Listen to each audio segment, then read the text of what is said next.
जनसंख्या नियंत्रण पर बीजेपी के कई सांसद प्राइवेट मेंबर बिल लेकर आ रहे हैं। इसी सत्र में इस पर चर्चा हो सकती है। बीजेपी के राज्यसभा सांसद राकेश सिन्हा, डॉक्टर अनिल अग्रवाल आदि ने जनसंख्या नियंत्रण को लेकर एक बिल पेश किया है और संभावना है कि शुक्रवार 6 अगस्त को इनमें से किसी एक बिल पर चर्चा हो। कोशिश ये भी की जा रही है कि लोकसभा में भी कुछ बीजेपी सांसद ऐसा ही प्राइवेट मेंबर बिल पेश करें।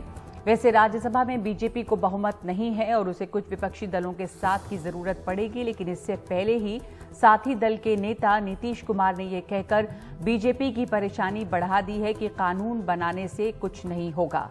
मेरे साथ इस वक्त जुड़ रहे हैं मेरे सहयोगी अखिलेश शर्मा और मनीष कुमार, लेकिन सबसे पहले सुनते हैं कि नीतीश कुमार ने क्या बोला है इस पॉपुलेशन बिल पर। बात हम आपको बहुत साफ साफ कहें, जो राज्य जो करना चाहे अपना करे, लेकिन हमारा बहुत साफ साफ ओपिनियन, जनसंख्या नियंत्रण के लिए अगर आप सिर्फ कानून बना करके कोई उसका उपाय करेंगे, ये सभी ठीक से संभव नहीं है। आप जरा चाइना का पता कर लीजिए, 1 से 2 किया, अब 2 के बाद भी क्या हो रहा है, तो आप देख लीजिए स्थिति, कहीं भी किसी देश का हालचाल देख लीजिए। ये सबसे बड़ी चीज है कि जब महिलाएं पूरे तौर पर पढ़ी रहेंगी तो इतनी जागृति आती है, इतना कॉन्शसनेस होता है कि अपने आप प्रजनन दर घटेगा। तो अखिलेश शर्मा मेरे साथ इस समय मौजूद हैं। अखिलेश, सरकार में अब ये जब चर्चा है, राज्यसभा सांसद इस पर एक बिल लेकर आ रहे हैं, प्राइवेट मेंबर बिल, लेकिन जैसा बताया गया है कि इसमें लोकसभा के भी साथ की जरूरत पड़ेगी क्योंकि राज्यसभा में सरकार को बहुमत नहीं है। लेकिन इस समय जनसंख्या नियंत्रण बिल के पीछे क्या कारण बताया जा रहा है? उत्तर प्रदेश का मामला हम जानते हैं, पर इस समय इसकी इतनी जरूरत कि ये प्राइवेट मेंबर बिल इस पर आ रहा है, क्या कारण लगता है? ये लगता है नगमा कि 2022 में जो उत्तर प्रदेश का चुनाव हो रहा है उसके मद्देनजर ये एक बड़ा संदेश बीजेपी अपनी ओर से देना चाहती है। लेकिन बात केवल उत्तर प्रदेश तक ही सीमित नहीं है। असम के मुख्यमंत्री भी ये कह चुके हैं कि इस दिशा में कोशिश करनी होगी। अन्य जो बीजेपी शासित राज्य हैं वहां से भी इसी तरह का इशारा मिल रहा है। दूसरी बात यह कि आपको याद होगा कि 15 अगस्त 2019 को जब नरेंद्र मोदी ने लाल किले से देश को संबोधित किया था, उस समय भी उन्होंने जनसंख्या बढ़ोतरी की ओर इशारा किया था और कहा था कि ये एक समस्या है। इसके बाद से लगातार बीजेपी के कई सांसद अपनी ओर से प्राइवेट मेंबर बिल लाते हैं। राकेश सिन्हा जो कि बीजेपी के सांसद हैं, 2019 में उन्होंने राज्यसभा में इस तरह का बिल रखा था। डॉक्टर अनिल अग्रवाल जो कि राज्यसभा के यूपी से सांसद हैं, उन्होंने भी नोटिस दे दिया है। माना जा रहा है कि 6 अगस्त को किसी न किसी का जो बिल है उस पर चूंकि लॉटरी सिस्टम से होता है, तो 6 अगस्त को कोई ना कोई बिल है जिस पर चर्चा हो सकती है। दूसरी तरफ लोकसभा की अगर बात करें तो वहाँ पर रवि किशन जो कि बीजेपी के सांसद है गोरखपुर से, वो भी कह रहे हैं कि वो भी एक प्राइवेट मेंबर बिल लेकर के आएंगे। मैं आपको थोड़ा सा इतिहास बता दूं प्राइवेट मेंबर बिल का नगमा, कि जब से हमारे यहाँ संसदीय प्रणाली शुरू हुई है आज़ाद भारत में, केवल 14 ऐसे प्राइवेट मेंबर बिल हैं जो कानून बने हैं और 1970 के बाद से आज तक कोई भी प्राइवेट मेंबर बिल कानून नहीं बना है। प्राइवेट मेंबर बिल वो होता है जो मंत्री के अलावा कोई भी सांसद ला सकता है, लेकिन सरकार का जब तक समर्थन नहीं होता तब तक ये बिल पारित नहीं हो सकता है। हाल ही में जरूर ट्रांसजेंडर के लिए तिरुचि शिवा का जो डीएमके के नेता हैं, उनका एक बिल राज्यसभा में पास हुआ था, लेकिन बाद में वो लोकसभा में जाकर के अटक गया था। तो 70 के बाद से कोई बिल पारित नहीं हुआ है। तो ऐसे में अगर ये प्राइवेट मेंबर बिल लाए जा रहे हैं तो क्या सरकार के कहने पर लाए जा रहे हैं, और अगर लाए जाते हैं और चर्चा होती तो क्या सरकार अपनी ओर से समर्थन करेगी? क्योंकि अगर सरकार को कोई बिल पारित करवाना होता है तो फिर वो उसको अडॉप्ट कर लेती है। तो क्या इस मामले में ऐसा होगा? ये सारे सवाल उठ रहे हैं, लेकिन बड़ा सवाल यही है कि यह सिर्फ राजनीति के लिए किया जा रहा है या वाकई इसके पीछे कोई गहरी सोच है?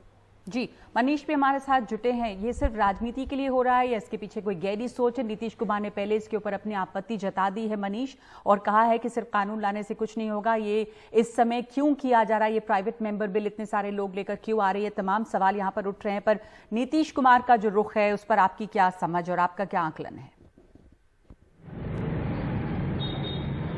देखिए, नीतीश कुमार उस 74 की राजनीति से आते हैं। अगर आपको याद हो तो 1977 में जो पूरी जनता पार्टी का जो मेन कैंपेन का थीम था कि जो उस समय नसबंदी की संजय गांधी की जो स्कीम थी उसके खिलाफ उन्होंने चुनाव में उसको मुख्य मुद्दा बनाया था। और कहीं ना कहीं नीतीश कुमार अगर कह रहे हैं कि कानून बनाने से इस समस्या का समाधान नहीं होने वाला है, तो उन्हें लगता है कि इस देश में बहुत सारे ऐसे कानून हैं, दहेज विरोधी कानून है, यहाँ तक कि बिहार में जो शराबबंदी का भी एक कानून बना हुआ है, उसके बावजूद शराब की होम डिलीवरी होती है।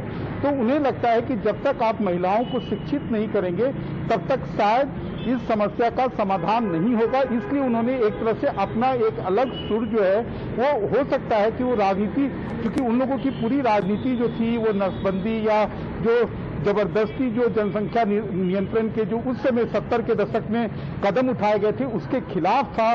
बाद में भी उनको लगता है कि अभी जो राइडर दिए जा रहे हैं कि अगर आपके 2 से अधिक बच्चे हुए तो आपको सोशल सिक्योरिटी स्कीम नहीं मिलेगी, का लाभ नहीं मिलेगा। तो इन्हें लगता है कि जो गरीब वंचित दलित तबका है वो उसको सबसे ज्यादा इसका खामियाजा उठाना पड़ेगा, और कहीं ना कहीं उनको लगता है कि जो भ्रांतियां फैलेगी उसका राजनीतिक नुकसान भी हो सकता है। इसलिए आप कह सकते हैं कि नीतीश कुमार इतनी नपी तुली भाषा में उन्होंने अपनी जो बात है उसको सामने रख दी है कि आप केवल कानून बना के अगर आप सोच रहे हैं कि जनसंख्या आप नियंत्रण कर लेंगे तो वैसा नहीं होने वाला है।